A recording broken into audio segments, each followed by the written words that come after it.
सोलापुर में दूषित पानी पीने से 2 स्कूली छात्राओं की मौत हो गई, जबकि एक की हालत गंभीर है। इस मामले में भारतीय जनता पार्टी विधायक देवेंद्र कोठे और महापालिका के अतिरिक्त आयुक्त रवि पवार ने घटनास्थल का दौरा किया। स्थानीय लोगों का आरोप है कि बाबू जगजीवन राम झुग्गी बस्ती में दूषित पानी की आपूर्ति हो रही है।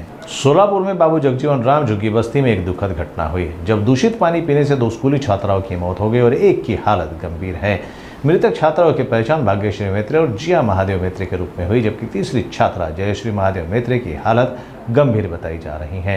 परिजनों और स्थानीय लोगों का आरोप है कि पिछले कई दिनों से इस बस्ती में दूषित पानी की आपूर्ति की जा रही थी, जिससे यह हादसा हुआ। भारतीय जनता पार्टी विधायक देवेंद्र कोठे और महापालिका के अतिरिक्त आयुक्त रवि पवार ने घटनास्थल का दौरा किया और स्थिति का जायजा लिया। देवेंद्र कोठे ने भी पुष्टि की कि दूषित पानी की आपूर्ति हो रही थी और उन्होंने महानगर पालिका अधिकारियों से इस मुद्दे पर त्वरित कार्रवाई की मांग की।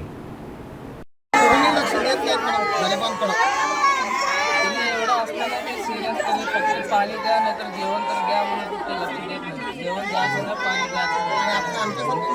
लास्ट म्हणताना मी तेवढं म्हणायचं ते लास्ट देत नाही पाणी मला चांगलं येतं घरी तर द्या हो का.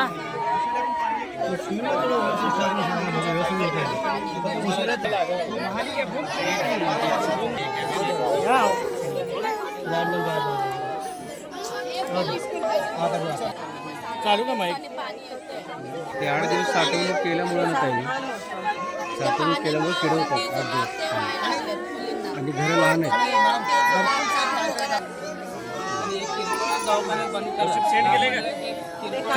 ही अतिशय दुःखद दुर्दैवी घटना आहे. यातनं जे जीव त्यांचा गेलेला आहे ते न भरून येणार आहे. त्या गरीब कुटुंबातल्या मुलींचं निधन झालेलं आहे. मी त्यांच्या दुःखात सहभागी आहे. आज आम्ही सकाळी आमचे नगरसेवक कंपनी साहेबांकडून निरोप आल्यानंतरनं महापालिका प्रशासनाला कळवलं. अतिरिक्त आयुक्त रवी पवार साहेब व त्यांची सर्व टीम या ठिकाणी तातडीने आली आणि पाहणी केल्यानंतरनं लक्षात आलं की 2 लोकांचं निधन झालेलं आहे आणि आणखीन 2 लोक सिव्हिल हॉस्पिटलला उपचार घेत आहेत. हे 4 जण याच भागातील एका शाळेत एकत्र शिकतात. त्यामुळं नेमकं कारण शाळेतलं आहे पिण्याचं का इकडचं आहे हे पूर्वी समजत नव्हतं.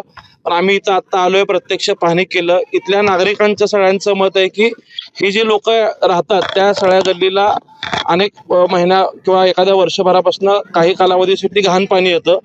मेन चौकात काहीतरी चेंबरमधनं पिण्याची पाईपलाईन गेलेली आहे. त्या चेंबरमध्ये ज्यावेळेस गाळ असतो त्यावेळेस यांना घाण पाणी येतं आणि ते चेंबर साफ केल्यानंतरनं इतर काळी त्यांना पाणी स्वच्छ येतं. आणि आत्ता मागच्या 8-10 दिवसात घाण पाणी आलेलं आहे आणि ते पाणी पिल्यामुळं झालं आहे असं त्या कुटुंबाचं मत आहे. परंतु आत्ता जी मुलीला इकडं तिचं शव आणलेलं आहे तिचं पोस्टमॉर्टम झालेलं नाही आहे. त्यामुळे आम्ही त्या कुटुंबाला विनंती केली की जर त्याचं पोस्टमॉर्टम झालं तर योग्य निदान आपल्याला कारण समजेल आणि त्या अनुषंगाने आपण इतरांचे प्राण वाचवण्यासाठी आपल्याला ती मदत होईल. महापालिका आयुक्त आणि महापालिका प्रशासनाला आम्ही तशा सूचना केल्यात की महापालिकेची पूर्ण मेडिकल टीम येऊन फक्त या कुटुंबासोबत नाही तर ह्या सगळ्या झोपडपट्टी भागातल्या सगळ्यांची तपासणी होईल. नागरिकांनाही विनंती केली जर कोणाला उलटी जुलाब ताप वगैरे असेल तर त्यांनी अंगावर न काढता त्यांनी समोर येऊन सांगून त्यांच्यावरती उपचार करून घेतलं पाहिजे. ह्या अनुषंगाने आम्ही आता सूचना केलेल्या आहेत. आणि एका मुलीचे पोस्टमॉर्टम आता सध्या चालू आहे. त्याचाही रिपोर्ट आल्यानंतर आपल्याला कळेल. आता काहींचं म्हणणं आहे की पांढऱ्या पेशी कमी झाल्या होत्या, तर हे कशामुळे झाल्या होत्या हे निदान झाल्यानंतरच आपल्याला कळेल.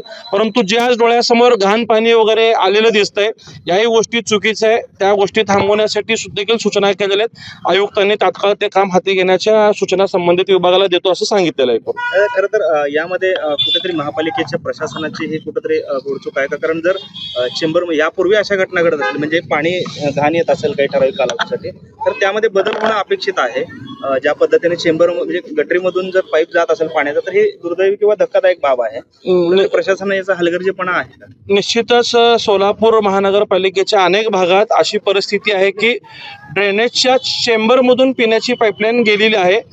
ती त्यावेळेस जरी पाईपलाईन नवीन असताना जर काही अडचण नसली परंतु कालांतराने पाण्याच्या प्रवाहामुळे ती ज्या लाईन जीर्ण होती त्याला एखादं होल वगैरे पडलं तर हे मिश्रण होण्याचा प्रकार घडू शकतो आणि कदाचित जर तसा प्रकार आज घडला असेल तर आम्ही आत्ता आयुक्तांना तशा सूचना प्रशासनाला देऊयात की फक्त याच भागात नाही तर सोलापूर शहरात ज्या ज्या ठिकाणी कुठल्या चेंबरमधनं जर काय पिण्याची पाईपलाईन पास असतील तर त्या बदलून घेण्याच्या सूचना देऊयात जेणेकरून इथून पुढे असा प्रकार घडणार नाही. प्रत्येकाचा प्राण महत्त्वाचा आहे.